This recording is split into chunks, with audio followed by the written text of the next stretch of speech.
what we're going to have a little play at today is making little fabric brooches, as Emily said. I've done a couple of different variations on them, and the concept is that you just need some scraps of fabric that are quite nice to work with, and a safety pin. Yes. The safety pin can be as big or as short as you want it to be. On the first sort of style of brooch, I've just made it as part of the hanging, yeah. So my fabric is folded over the non-opening side, which is the trick with this one, otherwise it falls off. And then on this other one, I've just stitched it onto the back on the non-opening side, just to show that there's other ways of doing that. Thought it might be quite useful just to have a quick chat about the type of fabrics and stuff that you can use. So this one started off, oops, ran the other way. This one started off as a defunct sea salt linen dress and bits of old quilt that I happen to have. Just see, and a little bit of tapey ribbon that I think I got from the range, and then this little button here, which is also quite a nice thing to add. You know, buttons are really good. That started off out of a vintage range that I found in Betty's sewing room over at Ashbourne, and they're the starched buttons that they used to put onto fabric ones. That's right, and it has a little metal ring inside it, and it came in little sizes. So I just thought I'd use one of those. And then this one started off as a bit of old quilt. So if I just show you, yeah. So that was. Oh, I see. Yeah, completely worn, and I bought it as a square in a pack. Really, I think it was at the NEC as part of the Festival of Quilts, and somebody had chopped it up. So I used the red side, which is also kind of interesting because this is the turkey red dyed fabric that was used.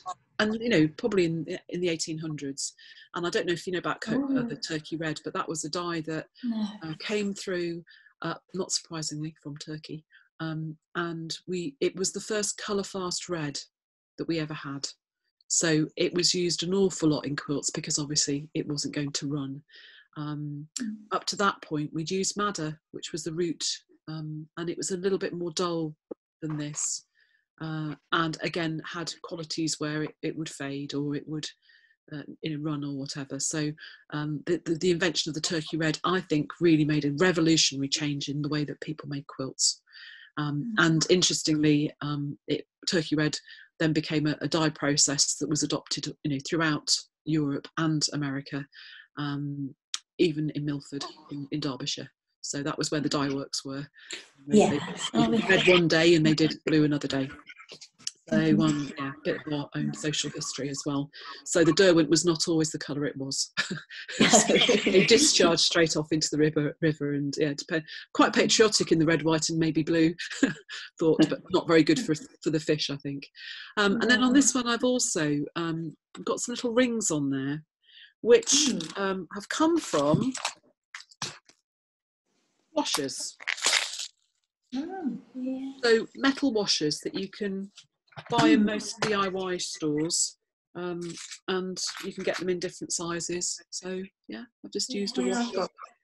And if you've got some of those, the other one that's quite nice is sometimes you see the rubber kind of seals. You can get different sizes of those. And all I've done on that one then is I've stitched over the top of the washers.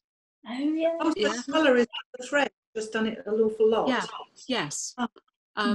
Or if the thread was quite sort of thin, then I just did two threads together. So quite quickly you can create something that's got a little bit of a story to it, and perhaps and then I've just put felt on the back, so just a little bit. Nothing too complicated. And then I've also put a little edge to it, which I can quite see. Oh yes, the green kind of turquoisey teal thing. And that one is using an edging stitch that's called Hedebo. So Hedebo. and it's based out of Montmellic work, the Irish white work embroidery. So I joined my pieces together. It's a variation, if you like, on a blanket stitch. So we could have a little look at that as well today, because I thought that's, you know, those are sorts of things that are quite nice to add as embellishments, and it's quite a peaceful thing, you know, to do. I'm just going to show you quickly as well the little book that I've got that has some of these edging stitches in it, and then, you know, just to give you an idea that, you know, you don't have to just use the ones that, you know, I've suggested. Yeah. So I use this book, which is very old now. So it's Embroidery Stitches by Barbara Snook, who was a textile teacher in grammar school, I think. Yeah, Chislehurst Grammar School for Girls was where she hung out, and she has got loads and loads of different areas to the book, so different styles, and there on the top here, I'll put it on the visualizer in a minute, is the header bow stitch. All right. Yes. Yeah. What was her name again? Barbara Snook. Snook, yes. She's not always the best in explaining how to do the stitch. She's certainly the most comprehensive I've seen of all the stitches, and she does, you know, a whole section, yeah, on edging stitches, because I think that's also part of designing these little brooches, you know, picots and little edging, you know, so huge numbers of different stitches. So should you want to explore that a little bit more, then that would be good, but we'll do that in a short while. So I'm just going to go on to my little visualizer now, and I'll get a pen so I can write. yeah, that's great. So here's the sort of the first version that we can have a little look at. Oops, down more. There we go. And this one starts off basically as a strip of fabric. So I've just found some old bits of fabric, and I'm just playing around now with how I want this to look. I've pulled the threads on this one just so, I don't know if you can see it closely enough. Can you see that enough? Just to, yeah. Oh, yeah. So I've frayed the edges. I've just pulled. Just trying to. Yeah. You can, if you can't get it, yeah. So there we go. So just pull the threads, yeah, just to give it quite a nice edge to it. I've done that on the green one so that it's kind of a little bit more really. Oh yeah. Yeah. Yeah. Played around with it. And on this one, I've added another piece of fabric, which is a spotty one, and then I found a little torn, piece here that I've just trapped underneath the ribbon. With a bit of ribbon on it, and then put the button. So I've left that so that it kind of it's free, yeah. So that gives it a little bit more texture. So I thought what might be quite nice is if we start off doing this sort of style, we could then have a little chat about the style which is the more quilted-y type one, yeah, and then do the edging. And were there any other things that you think would be helpful to talk about? Any things that you're just quite happy to? Yeah, I've not really thought about it. I'm just throwing myself into today. Yeah, great. No, that's lovely. So, if there are any questions that come to mind, just give me a shout, and I will, do that. Do my best to answer those. So, in terms then of getting a collection of things together, so I've got some bits of fabric. I found some old lace on an old doily kind of tray cloth thing here, which I don't remember these sorts of, So I've just unpicked a little bit of it and got a bit of lace on there, got a bit of the ribbon, I've got some different colours of fabric, and again I've just cut them out randomly, and then I've just pulled the threads just to make it a bit more soft, really. I think that's the best way to think. Yeah, it softens the edges and also stops it fraying at a later date. Hopefully, it's frayed bits. Yeah, definitely. And in terms of getting hold of fabrics, I mean, there's the charity shops obviously are a really good source of those when they're open again. And also some of the textile fairs are quite good once we can do that.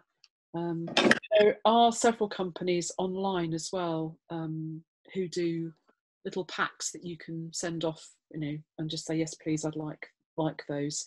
And sometimes they've got 2 layers. So I just thought I'd just sort of say to you, these are quite interesting. So this is the top layer, and then there's a layer underneath of linen. So you can unpick them. So this was quilted together as a little coverlet, and I just bought this little scrap. It's not, you know, it wasn't a bigger piece. Unpicked it, and then I've got 2 bits of fabric, that I can use. And because they've been worn and washed and everything, there's a kind of flexibility to the whole thing. So those would be things that I would suggest, you know, you could have a little look for. But equally, nice linens, or some of the, you know, the softer shirting works really nicely on these. And really what you're doing is you're just making a little microcosm of stitching, really, and it's quite, you know, pleasant to do. So start out thinking, okay, what's going to be my main piece? So you might look at it and, you know, you're going to bend them over so that at some point it's going to be attached onto your safety pin. So obviously it's important to make sure that you check out which side opens. Now mine's, can you see it's slightly too big? So it's scrunching up. So I just need to trim that back. So your safety pin, to some extent, if you adopt this design where you actually put the fabric over the safety pin, there's nothing stopping you though creating the piece and then just stitching it on, onto the safety pin. So don't feel like it's got to be the same width. It depends on how you want to develop your work. I'm going to actually make mine the size so it will go onto the safety pin, and then rather than having to try and stitch it on. So I'm just going to trim this piece back. And then I'm just going to fray those edges. And this also helps to see whether you've got it reasonably straight. So this is just a bit of linen I've got here. Works just as nicely with cotton as well. Oops. And like I say, if you can get hold of some of the older linens or old sheets, I mean, they work really nicely as well, because they've had that lovely washed quality to them. And just fraying those edges. So if you want to choose your fabric and then just do the bit of fraying, that would be great. And you can fray as much or as little as you want, and then just go back, just double check which side your safety pin opens on. So mine's opening up on the top here, so just going to poke that through, just see how that's fitting. That's way better now. You see, it's not rumpling, not rumpling up. And there's also lots and lots of different safety pins as well. So these are reasonably strong ones, slightly thicker. There are some very, very fine ones which tend to be a little bit too bendy for me. And I think there's also possibilities, you know, I'm thinking this is, you know, be really nice as little presents to folk. You know, you can get different coloured safety pins if you go and have a look online. Or you can go really big and get the old quilt pin, you know, the kilt pins. Not bad, are they really? But anyway, those big safety pins that the pseudo looking,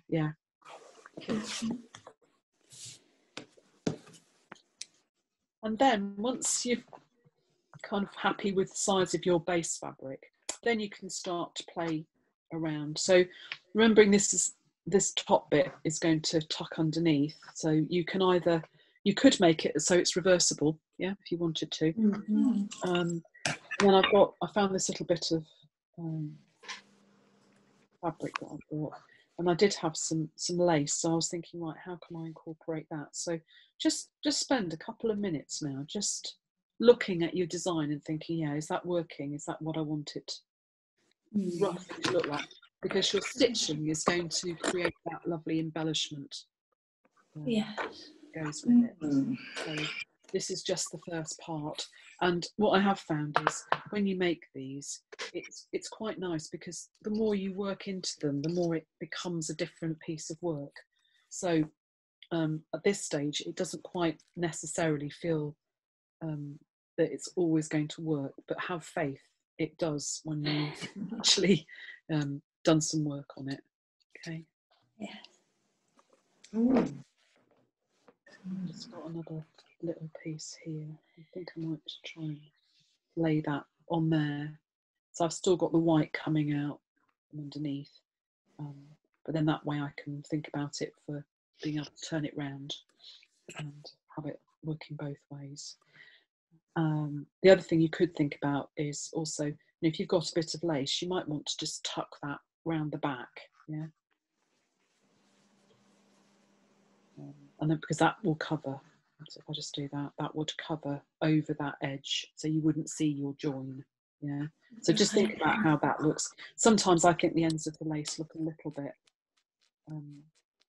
scraggy if we're not careful. If you're using ribbon, equally it's the same. You could just tuck the end of your ribbon underneath just to keep that edge kind of nice. Or you might say, on this bit, I might say, right, I do want a bit of ribbon on it. And before I stitch it onto my base piece, I'm just going to tuck it underneath and stitch it in place before I apply it then onto the main one. So there are all the thoughts that you can have with it. So how's everybody doing? All right. Okay at the moment. Yeah. Getting some ideas now. Good. Okay. What sort of fabrics are you using on yours, Liz? I've got a denim, which is it. Oh, sorry, I'm not sure which way to go. It's got a lightish side. I'm going to fray it a little bit, and then I've got a bold material. Brilliant. That I think will be nice, and then I can do put some ribbon on, or to stitch, try and do some stitching. Lovely. I didn't really plan anything. I've just picked things up. When I used to come to GoldsQUAD, I've got a little trolley in my conservatory, and I've got things in there, so I've just managed to pull some of those things out. Brilliant. So there's no preparation gone into it of what materials I'm using, but that, I'm afraid, that's me. I think that's the best way to be at the moment, because we don't know what we're going to do, so just grabbing what you can and putting it together as you want. Yes. And in a sense, you have to have sorry. Sometimes when you think too long, you get whereas sometimes just picking up something and having a go is better. Yes, yeah. And you have put your GoldsQUAD stash together as well anyway, so. Yes, I've got little things from projects that we did, and they're all together. It's really nice, actually. When I suddenly come across them, I think, oh, we did that. That's nice. It's the good thing. These things are around a lot of the time, but we don't actually always go into them and do something with them, and that's why these classes are so nice. It sort of makes you look at them again and start thinking what you're going to do with them, which is yeah. And I was, I was sort of thinking with this little one as well. If you got a blank card and you put two little holes in it and then safety pinned it onto the card, you're giving a present and a card at the same time. Yeah. Yes. So it's and I always say this. The thing that you are giving most is our time, which is really precious. So the fact that you get something that's handmade with a lot of care for a special person is really important. It is. And we're also using up little scraps and bits, so I've just got a little bit like this left over, so that's going to go into my stash, because I just never know, I might just need it for another I never know how small a piece of fabric to keep in my stash. Basically as small as it comes. So with this little project, they can be quite tiddly, can't they? Yeah. going back to this one again, where this little piece of frayed, it was an old quilt, and it was just the last little remnants, and it's slightly aged, you know, so it's a little bit more fragile. It was absolutely fine just to trap in there, but I don't know where else I would have used it. So it was obviously waiting to be, you know, part of that. So yes, yeah, really nice. I'll just spend a little bit of time working out how this is all going to come together. There's also, you know, you can use all sorts of little bits of trimmings as well. So beads and buttons, and you know, they're all really, really kind of interesting to Come in handy. Yeah. This is the trouble. I've so many bits and bobs. Stuff.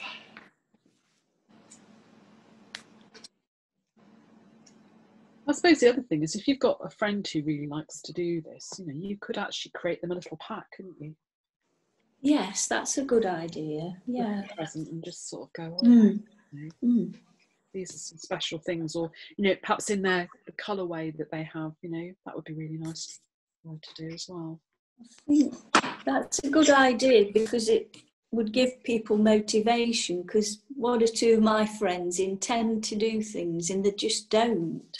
Yeah. So if you gave them the materials, then they probably would have a go. Grandchildren, if you've got grandchildren, Chris has been sending her grandchildren little, like you do, Philippa, little craft packs, them to get on with things. Yes. To do in lockdown, when they weren't even going to school, the previous one particularly. And I think the other thing we always need to remember is that it's very therapeutic to do this. So you're stitching and doing something with your hands really makes a huge difference to your well-being. And research shows that it only takes 10 minutes of just sitting and doing something for you to feel more relaxed and peaceful, and you know, you get a lot of enjoyment out of it. And I think the other thing that's also nice with this is that you know, they're small enough pieces that then, you know, you could sit and watch something, couldn't you, if you wanted to, if you're thinking, oh, multitask on, you know, definitely, yes, Netflix or DVDs or, you know, MasterChef, like I'm trying to catch up with that at the moment. That would be really nice. So I feel like I'm quite happy at the moment with my little beginnings of my piece here. So I've threaded up my needle.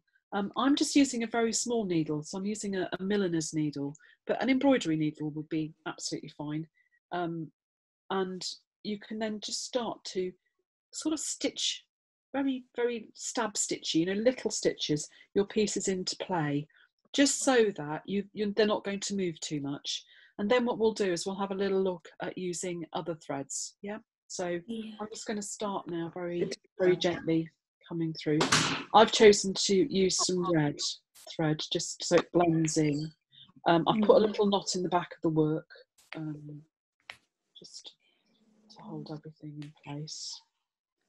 I'm just going to come along this ridge. I've trapped the lace underneath, and this is a cotton lace. It's coming out of the doily.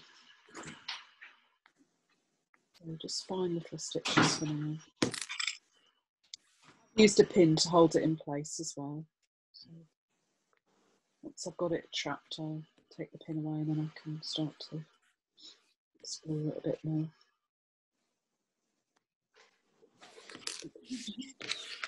So what I'm just doing little running stitches or stab stitch. So I found it's better to come up through the thread, through the fabric, and then go back down again. Don't try and do that sort of movement, because you won't get them close enough together. So it very much is putting them in and stabbing. Okay, so I can take out my little pin now, and that's sitting quite nicely. So happy with that.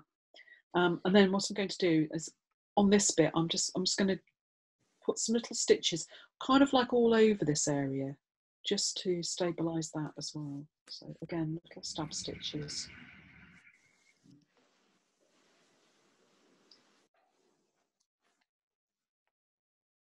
And they're all at different angles. So sometimes this is also called seeding. So you have your stitches at different angles to each other. And obviously, I'm using obviously the red, so you probably can't see this, but you can, if you wanted to, make a feature out of this, and you could use a different colour. Yeah. Because you're in effect now designing your own fabric here. But we used to put badges on people, didn't we? So the embroidered type of the world has probably come a lot out of the forces, you know, military. And we would have quite a lot of textiles involved in that. So they'd make the badges, lots of bling on them, and you know, and then we also had medals, didn't we? So we put ribbons on those and embellished them, and so a lot of the story of brooches, I think, has come from the military. It's almost like a little accolade to somebody, or a method of showing that you are part of the same organisation or the same cause. You know, so a lot of the ribbons that we see for breast cancer are there, aren't they? We you know, it's worn from a textile. So, you know, it's played an enormous part in how, you know, we operate and how we tell each other which group we're part of. So suffragettes used to have, didn't they, the purple and green ribbons as their sort of identification. So, you know, that's the other thing that I think is fascinating about when we're making these things is, you know, where have they come from? And we've tended to start off almost with metal, haven't we, and sometimes clay, and then fabrics, depending on which part of the organisations are, you know, wanting them to be. So if you look at the armed forces particularly, they use a combination, don't they, of material and also of metal as an identifier for everybody. And if you look back through history, we've tended to use lots of fabric embellishments, rosettes and ribbons and so on, when we worked out how to braid and weave fine and narrow braids, so that we could actually give people a reward, you know, for what they've done. Yeah. There was also quite a lot done, I think. People would also have sometimes them on hats, wouldn't they, as well? That's another area. So there's a lot of social history in these. So I've sort of snap stitched this top area, and then what I'm going to do is I'm going to try and keep my lace a little bit flappy so that it's got a little bit more texture to it. So what I'm going to do next is I've got a little bit of a flower poking out, so I'm just going to pick up some of the patterns. So that's another thing you can do, is you can stitch around the pattern. So with this one, we've only, you know, got 2 or 3 layers of fabric. There's nothing stopping you, if you wanted to, having a 3rd layer if you were trying to make it a little bit more quilted. Always bear that in mind if you want to. Yeah. So just following around the little petal shape that's printed on the fabric.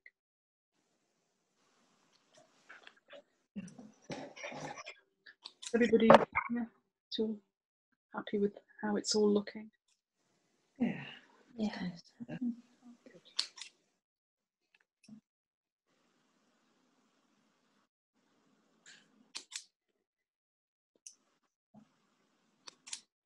I remember going to talk to Locks in London. I don't know if anybody's been there. It's called Lock & Co, and they make all the still make the ceremonial badges for the military. I think they're by appointment. I can't remember now. And the skill of the people making those is absolutely, you know, amazing. Lots of gold work in it, as you'll imagine.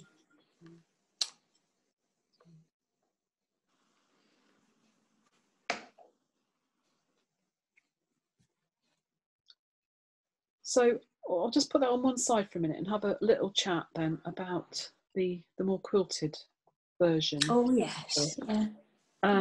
So as I said to you, I'd bought this old bit of quilted well, quilt actually, not quilted, quilt that's been stitched, and it's got some wadding already in it. But if you haven't got wadding, you could always use a little piece of felt between 2 layers of fabric, or you could build up 2 or 3 layers of fabric, and make your own wadding out of fabric. So what I did for this one is I folded a piece of fabric in half, and then I just took a pair of scissors and I just cut sort of like a little bit of an oval shape, really.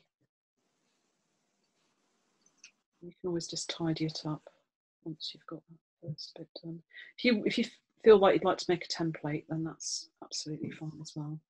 And just opened it up and just trimmed that back, and then that became sort of my template then. So I can layer up now some of my fabric, and then I could cut that out, and then I can stitch through it all. So if you want to have a go at this, you're very welcome to. I'll stitch and do this just so that you can see how it's done. And perhaps it's something, you know, by all means carry on with the one that you're working on, but if you wanted a different technique, then this is another way of doing it. Okay. And what I did to start with is I made, so if you see on the back, I haven't got any stitching on that other than the stitching on my safety pin. So I did all of my work on those layers before I put the back on, just to make it look a little bit neater. Yeah. I'm going to suggest that's a nice way to do that. So just going to layer up a little bit more, and then I'm just going to put a couple of pins in it.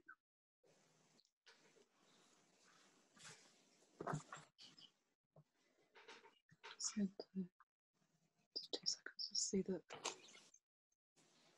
All right, so Joan, yeah, so you've used delicate material. Yeah, okay. My ribbon moving system. Brilliant. Well, I think that's been really useful. So James used a delicate material, and yeah, that's one of the things that is worth thinking about. If it's quite flimsy, what I'd probably do is I'd put it with a little bit of a backing on it, so that you stabilise it before applying it. So you could pin it with a bit more backing on it. So this fabric I'm just using here is quite flimsy. So by putting it onto this more coarsely woven fabric, it's just giving it a bit more stability. So that would be the other thing, you know, I'd say, is always just keep building up your layers till you feel like you've got a fabric that's of substance, and then I think that'll all feel, you know, quite nice, really. So I'm just going to layer this up a bit. See if I've got.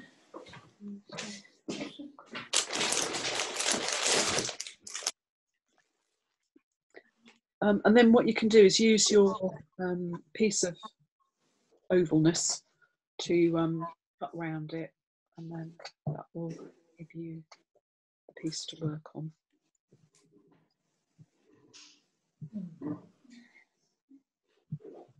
And I know we're using safety pins here because that's something that you know, it's really important to have one at home. But obviously you could also use brooch backs for this if you wanted to as well. So I've got that now cut out, and what I'm going to do is I'm just going to do some stitching onto it. So I've decided I'm going to use a slightly thicker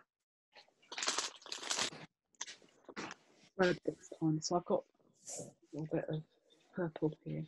It's a sort of thicker thread, just to make it a little bit more obvious on this one. Like I say, you can always use two or three strands if you want to make it work, and if it's the colour that you want it to be. So I'm just going to do some stitching into that now. So I think what I'm going to do is I'm going to do a little chain stitch on this one, because I think that would look quite twisting. So I'm going to work about 1/4 inch, half a centimetre round the side. So this is also an opportunity if you wanted to do some embroidery. Yeah.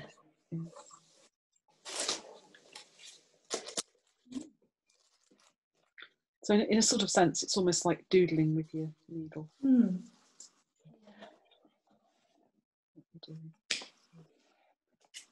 Just take that pin out now, I've got it stable.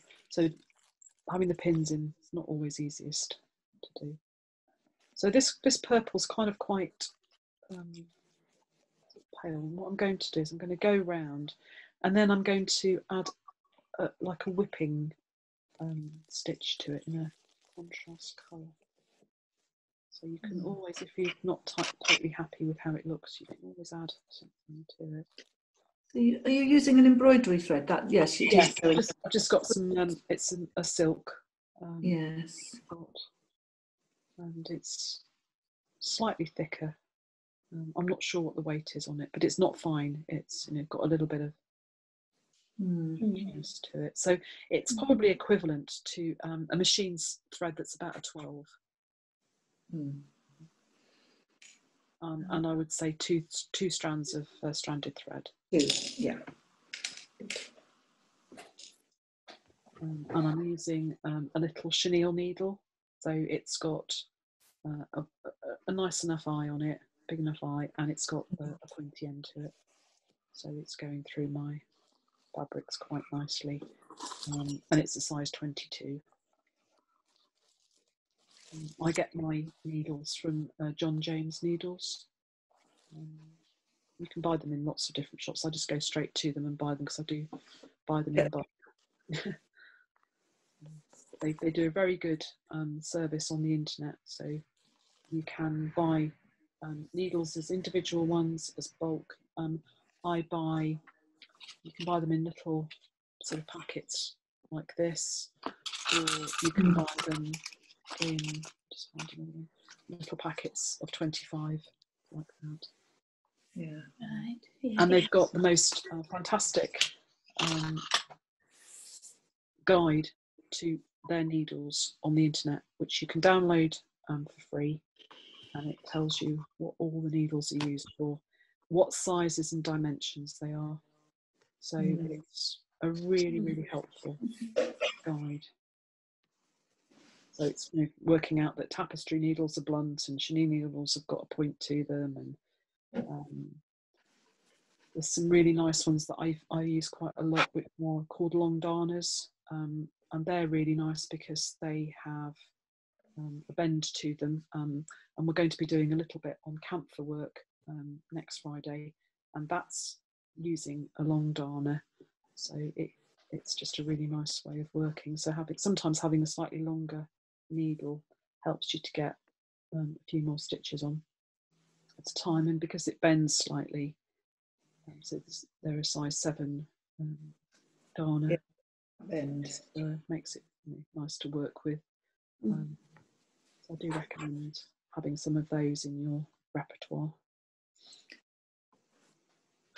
So you're just going sort of, so just a semicircle, a circle. Yeah, just about 1/4 inch, not always quite 1/4 inch. I'm not going to be too worried.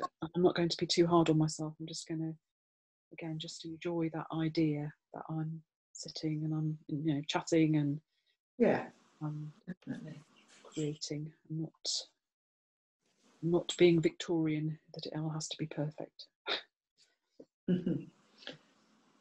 And some of my stitches are bigger than others, and I really don't mind. If it does affect, if you do mind, then obviously develop your style according to what pleases you. That's really important.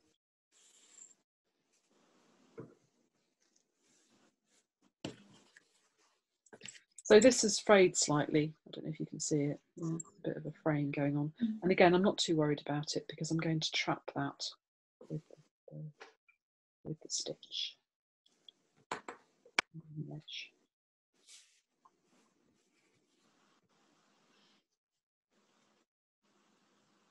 And I think that's the other thing. This, you know, these could become little samplers of stitches if you wanted them to be. Mm.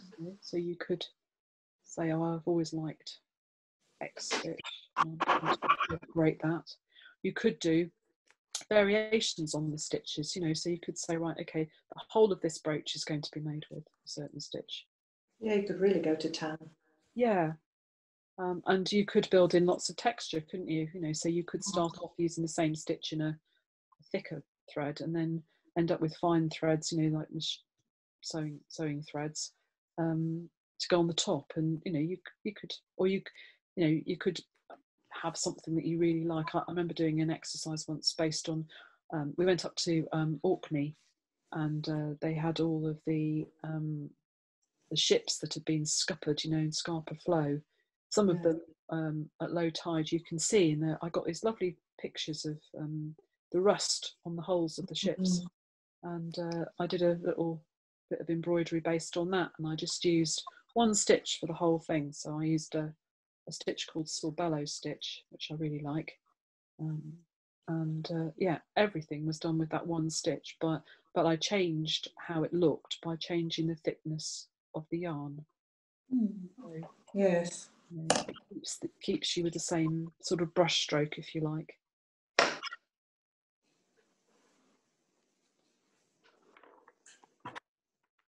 How's everybody doing? All right. On my way.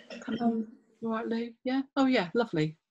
Yeah. Same materials. I'm using the same materials for both brooches, and then Okay. sort of different look and type. Yeah. And it does have a different feel to it, doesn't it? Yeah. So, and obviously you could do different shapes, you know, squares. How's yours going, Liz? Are you comfortable with it? I haven't got a complete bit of sort of lighter material, so I'm going to do layers. Nice. With this. Yeah. I'm just using a bit of felt as the backing part.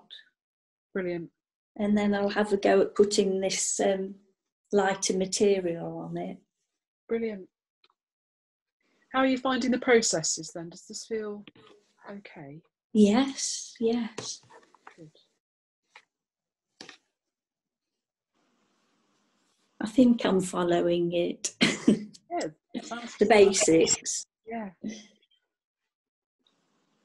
Well, I think sometimes, you know, when you do something for the first time, it's just finding your way with it, isn't it? Yeah. You'll get started, do something. Yeah. And then I think what will happen is you'll start to think, oh, I could do this and that, and you know, it develops from there.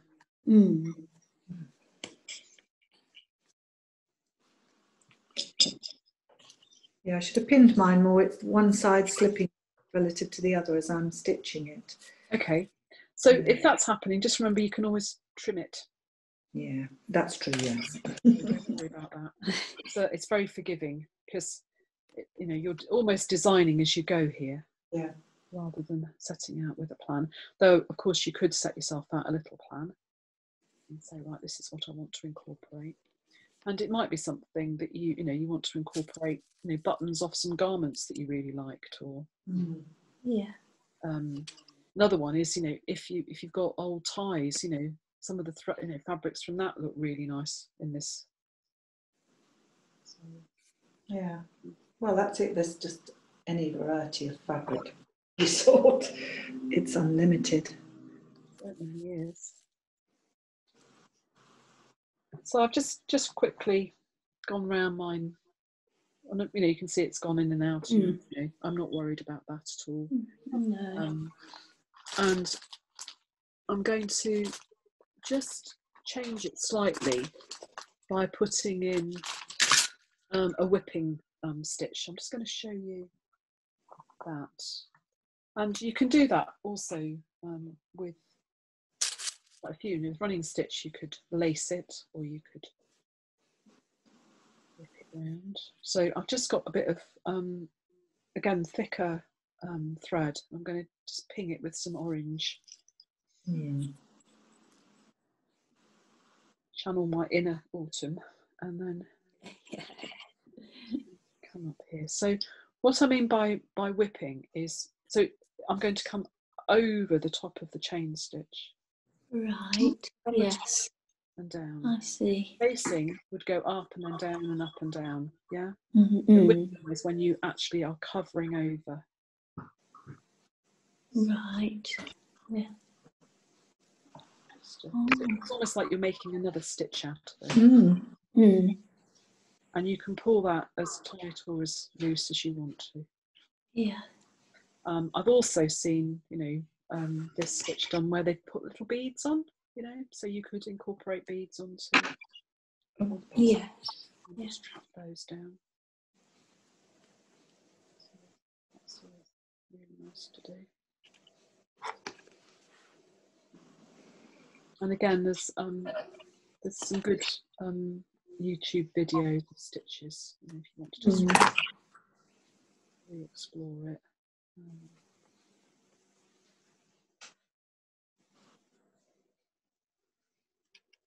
I've just got a little knot in mine.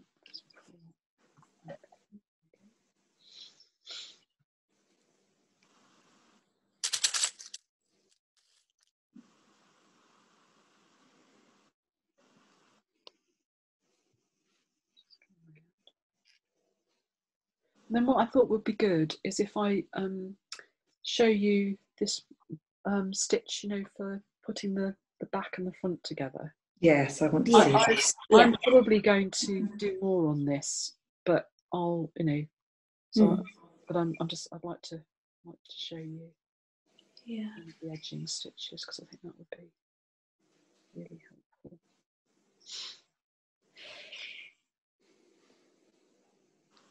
Just finished doing this off.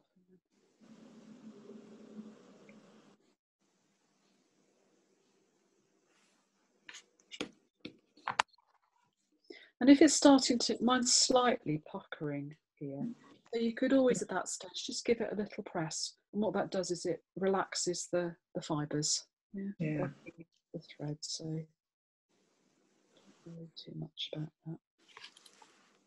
And and this is the other way, if you wanted it to be more concave or convex, then you could pull those in and make it more of the shape, so you can manipulate the fabric if you want to.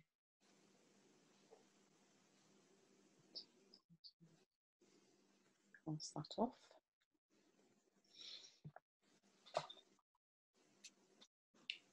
Just going to see if I can find the brightest colour. Show you how this is going to show it.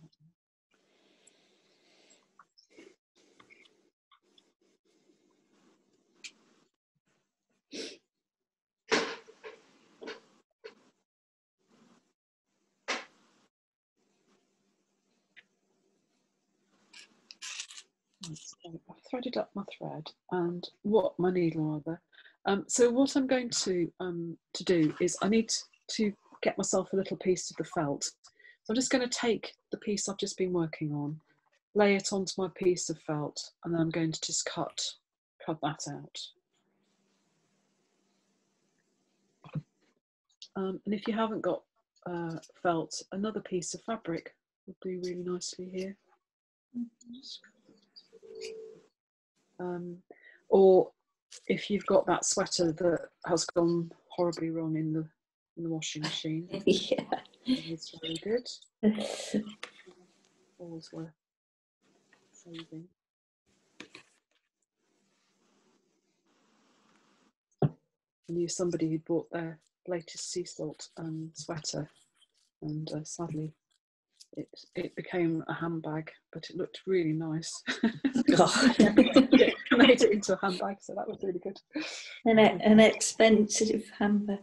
Yes.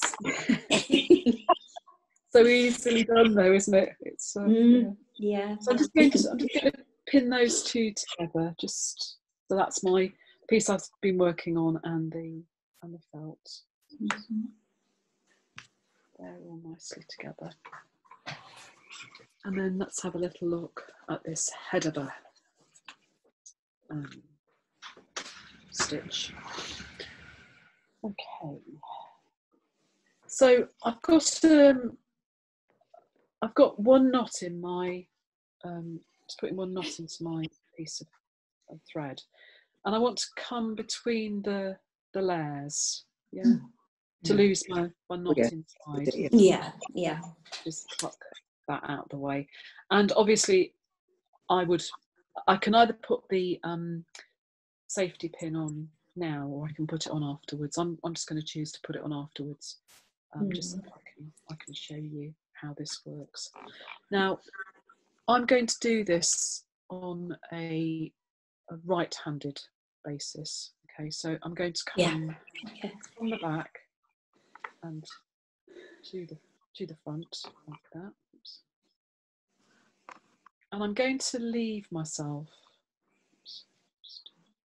a little loop.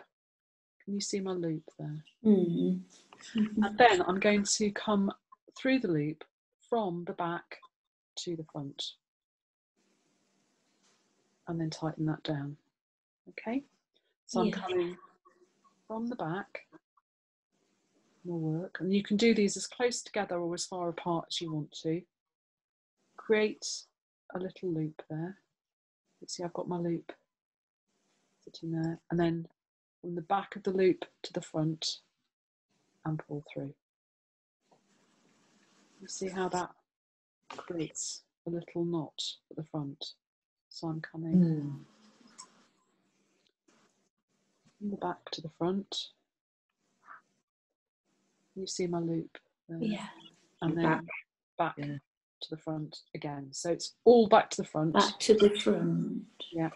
So come through the back. Create the little loop, and then from the back and through the loop. And what that does is it creates a little knot just here. Right on the edge. Right on the edge. And that's what gives it a nice edging quality.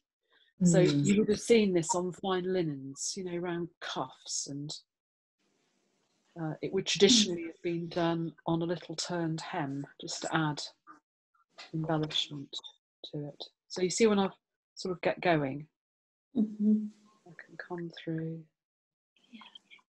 see the loop, and then just come down a bit more, sorry, come through again.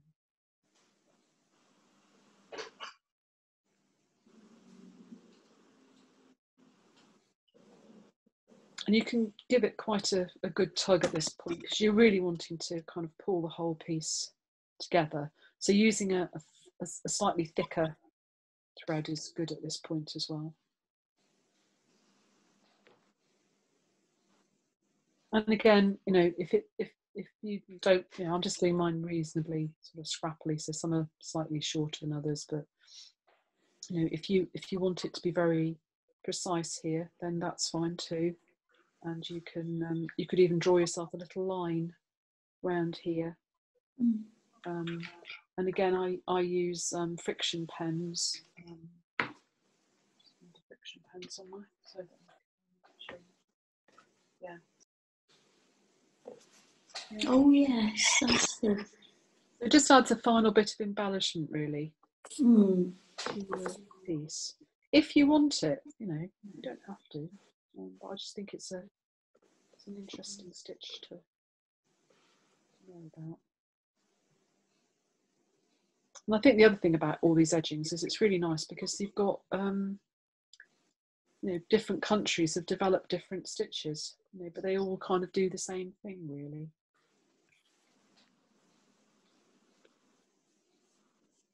So does that, you just see there on the. It's lovely. So you just got, isn't it? Yeah. And you can either make a feature out of it, or you can just have it really just subtly sitting in the background. You know, don't feel like it's got to be something that is, you know, in your face. And again, you could have little beads, couldn't you, if you wanted to? Yeah. You could either have them on the, if the hole's big enough, you could have them on the thread, or you could add them on afterwards if you wanted to. And this technique, you could even kind of extend, couldn't you? And you could have them sort of decoration shapes, couldn't you? Do some work on them. Yeah.